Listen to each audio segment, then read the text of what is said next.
শুভ সকাল বন্ধুরা, আমি সুতপা লাড্ডু গোপাল লাইফস্টাইল চ্যানেলে আপনাদের সবাইকে স্বাগত জানাই। আজকে সম্পূর্ণ নতুন একটি ব্লগ। আজকে শ্রী নারায়ণের উদ্দেশ্যে শর্তিলা একাদশীর ব্রত আমরা পালন করে থাকি। তো শর্তিলা একাদশী সম্পর্কে কিছু একটু আমাদের আলোচনা করে নেওয়া যাক। শর্তিলা একাদশী মাঘ মাসের কৃষ্ণপক্ষের একাদশীতে পড়ে। পৌরাণিক ঐতিহ্য অনুসারে এই দিনে ভগবান বিষ্ণুর পূজা করার ঐতিহ্য রয়েছে। এই একাদশীর উপবাসে তিলের বিশেষ তাৎপর্য রয়েছে।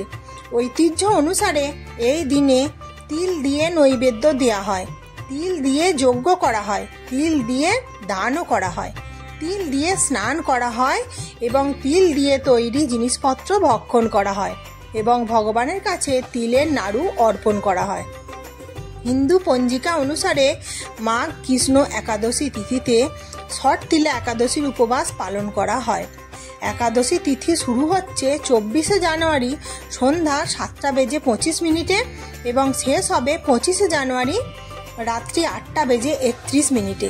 উদয়া তিথি অনুসারে 25শে জানুয়ারি শর্তিলা একাদশীর উপবাস পালন করা হয়।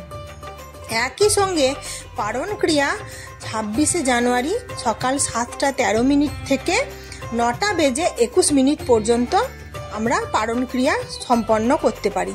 মানে আজকে আমরা একাদশীর ব্রতটা করছি, কালকে সকাল 7:13 থেকে 9:21 মধ্যে আমরা পারণ ক্রিয়া সম্পন্ন করে নিতে পারবো। তো যারা যেখান থেকে আমার ব্লগটি দেখছেন, যারা একাদশীর ব্রত করেন, তারা অবশ্যই কমেন্টে জানাবেন। আর আজকের দিনে একাদশীর ব্রত প্রচুর মাহাত্ম্য আছে, খুব ভালো জিনিস। একাদশীর ব্রতের মাহাত্ম্যও আছে, আপনারা শুনে নেবেন কোনো না কোনো চ্যানেল থেকে। আর আজকের দিনে শ্রী নারায়ণের, শ্রীকৃষ্ণের, তারপর গোপাল সোনা এদেরই পূজা করা হয়। তো আমার ব্লগটি দেখতে দেখতে যদি আপনাদের কিছু ভালো লেগে থাকে তাহলে আমার চ্যানেলটি নতুন বন্ধুরা সাবস্ক্রাইব করে আমার পাশে থাকবেন। আর আমার যেই বন্ধুরা রোজের ব্লগ দেখেন তাদেরকে অসংখ্য অসংখ্য ধন্যবাদ আমার পাশে বন্ধু হয়ে থাকার জন্য। তো চলুন আমি সরাসরি পূজায় চলে যাই। গোপু সোনাকে স্নান করাবো বলে আমি একটা স্বস্তিক চিহ্ন অশ্বগন্ধা চন্দনের সাহায্যে এঁকে দিলাম। এবার গোপু সোনাকে ঘুম থেকে তো আমি রাধে রাধে বলে উঠিয়ে দিয়েছিলাম। এরপরে গোপু সোনাকে তুলসী পাতার উপরে আমি বসাবো, কারণ আর আজকের দিনে কেউ যেন গাছ থেকে তুলসী পাতা ছিঁড়বেন না। আজকে একাদশীর দিন, বলে পূর্ণিমার দিন, হ্যাঁ কিছু কিছু দিন আছে সেগুলোতে তুলসী পাতা হাত দিতে নেই। আর আপনারা যে তুলসী পাতা দেখছেন এগুলো আমার দোকান থেকে কেনা তুলসী পাতা, আমি কিন্তু ছিঁড়িনি। আর সুন্দর করে গোলাপ জল ও গরু, অশ্বগন্ধা চন্দন সব দিয়ে জলটা আমি প্রস্তুত করে নিয়েছি। আর গোপাল সোনাকে একটু পুষ্পাভিষেক করিয়ে দিচ্ছি। ওম নমো ভগবতে বাসুদেবায় কৃষ্ণায় গোবিন্দায় নমো নমঃ। যারা এই মন্ত্র বলতে পারবেন এটাতেও হবে। আর গোপালের স্নান মন্ত্র আছে ওম যজ্ঞায় যজ্ঞেশ্বরায় যোগপতয়ে যোগ সম্ভায় গোবিন্দায় নমো নমঃ ইদং স্নানীয়।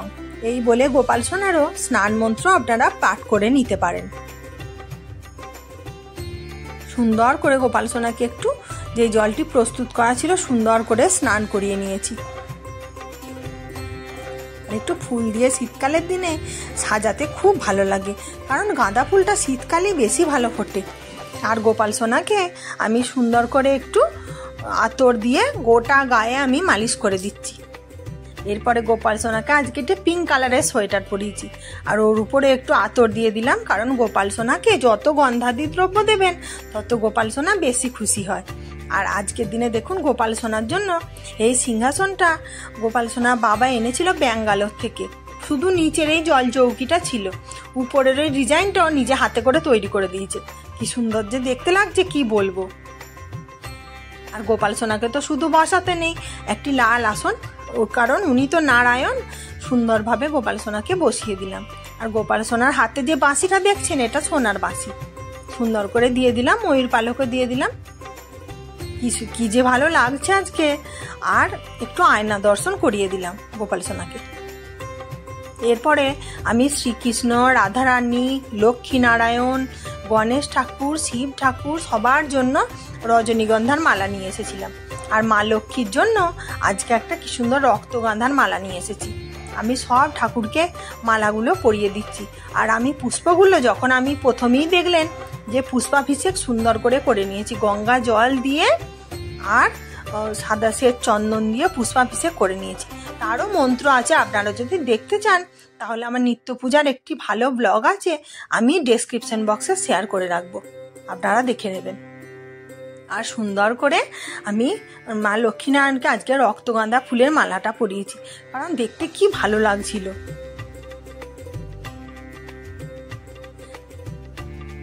মালাটা সুন্দর করে পরে দিলাম, কারণ মা লক্ষ্মীর বাহন পেঁচাও তো আছে ওখানে।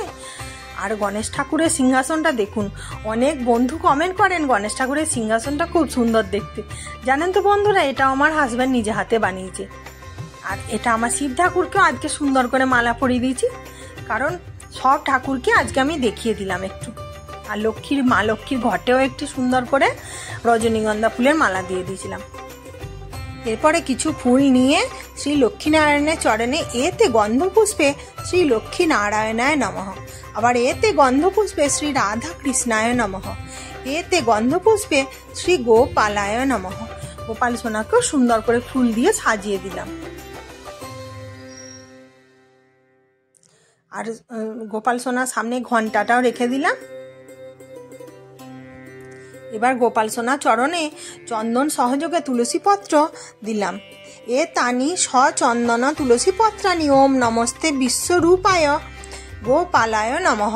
ঠিক একই মন্ত্র বলে শ্রীকৃষ্ণের চরণেও এ তানি সচন্দন তুলসী পত্রানি শ্রীকৃষ্ণায় নমঃ, এ তানি সচন্দন তুলসী পত্রানি শ্রী নারায়ণায় নমঃ, এই বলে তুলসী পাত্র নিবেদন করলাম।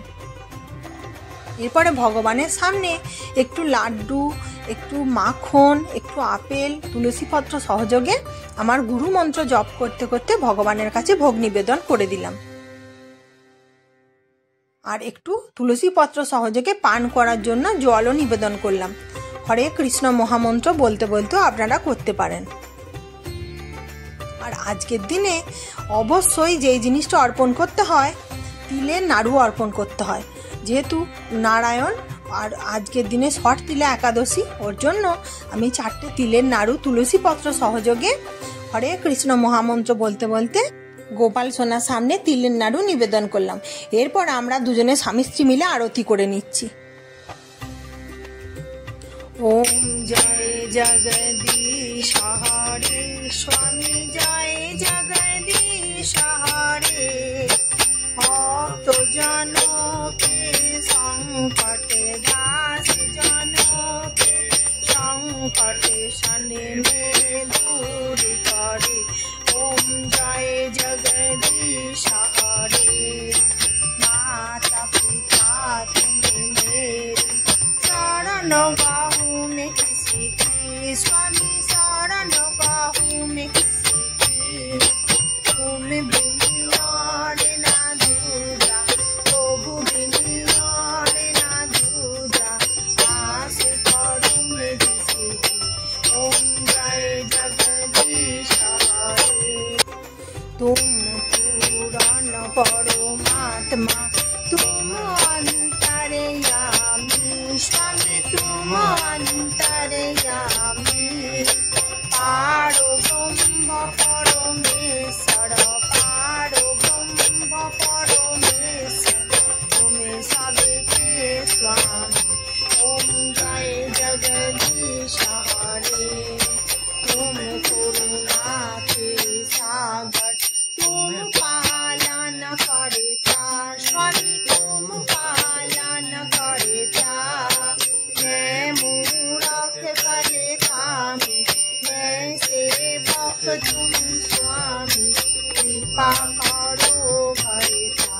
ओम जय जगदीश हरे, तुम हो एक अगोचर, सबके प्राणपति, स्वामी सबके प्राणपति, सिद्ध मीनो दयामय, सिद्ध मीनो दयामय, तुम तो मैं तुमसी।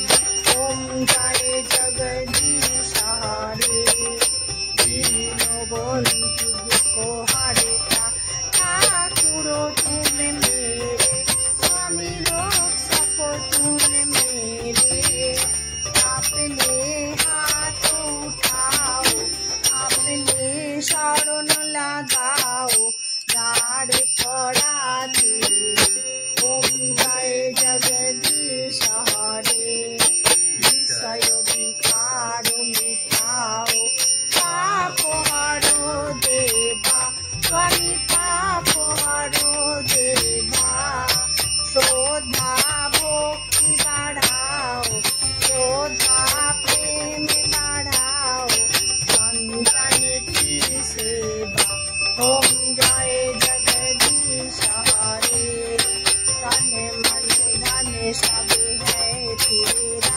स्वामी सब कुछ है तेरा, तेरा तुझको अर्पण, प्रभु का प्रभु को अर्पण, क्या लागे मेरा।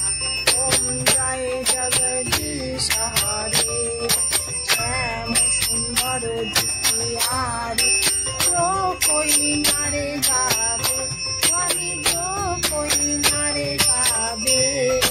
कहो तो शिवानंद स्वामी, कहो तो हरिहर स्वामी, मनोवांछित फल पावे। ओम जय जगदीश हरे, ओम जय जगदीश हरे, स्वामी जय जगन्नाथ हरे। भक्त जनों के संकट, दास जनों के संकट शनि दूर करे। ओम जय जगदीश हरे। गुरुदेव परम ब्रह्म तस्मै श्री गुरवे नमः। नमो ब्रह्मण्य देवाय गो ब्राह्मणाय च जगद्गुरुवे कृष्णाय गोविन्दाय नमो नमः। हे कृष्ण करुणा सिन्धु दीनबन्धु जगत्पते, गोपेश गोपिकान्त राधाकान्त नमोस्तुते। कृष्णाय वासुदेवाय हरे परमात्मने प्रणतक्लेशनाशाय गोविन्दाय नमो नमः।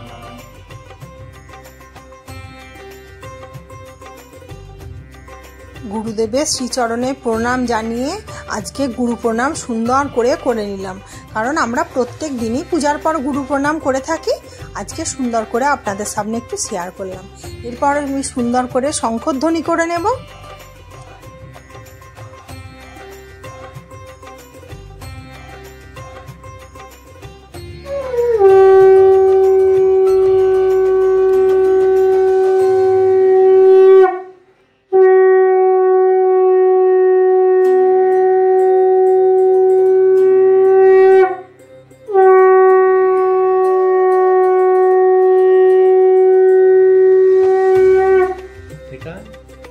সব ঠাকুরের প্রণাম মন্ত্র পাঠ করে নিলাম, হাত জোর করে ভগবানের কাছে মিনতি করলাম, ভগবান আমার পূজায় যদি কোনো ভুল ত্রুটি হয়ে থাকে তুমি ক্ষমা করে দিও। সঙ্গে সুন্দর করে ধ্যান মন্ত্র পাঠ করে নিলাম। আর প্রত্যেক দিন পূজার পর গায়ত্রী মন্ত্র অবশ্যই আমরা পাঠ করে থাকি। দু স্বামী স্ত্রী, যেদিন আমার হাজব্যান্ড থাকে সেদিনে ও করে, না হলে আমি একাই করি। সুন্দর করে গায়ত্রী মন্ত্র প্রত্যেক দিন পূজার পর পাঠ করে নিলে খুব ভালো হয় সংসারের জন্য, আর নিজের জন্য তো খুবই ভালো হয়। আর আমার মন্দিরটা কেমন লাগছে, আমাদের পূজা কেমন লাগলো আপনারা অবশ্যই কমেন্ট করে জানাবেন, যে যেখান থেকে দেখছেন। তো আমার নতুন বন্ধুরা আমার চ্যানেলটি সাবস্ক্রাইব করে আমার পাশে থাকবেন। আর আমার যেই বন্ধুরা রোজের ব্লগ দেখেন তাদেরকে অসংখ্য অসংখ্য ধন্যবাদ আমাদের পাশে বন্ধু হয়ে থাকার জন্য। আর এই আজকের যে শর্তিলা একাদশীর ব্রতটা আমরা করে থাকি, আপনারা কে কে করছেন অবশ্যই কমেন্টে জানাবেন। আর সুন্দর করে প্রচুর প্রচুর বন্ধুদের মাঝে শেয়ার করে দেবেন, যাতে আমার পূজা, আমার মন্দির সমস্ত দর্শকরা দেখতে পায়। তো আজকের মতো আসি বন্ধুরা, আবার দেখা হবে নেক্সট একটা ভালো ব্লগে। ততক্ষণ পর্যন্ত সবাই সুস্থ থাকবেন, ভালো থাকবেন। সবাই এইভাবেই পূজা করবেন, দেখবেন সংসারে কতই না মঙ্গল হয়। জয় গোপাল, রাধে রাধে।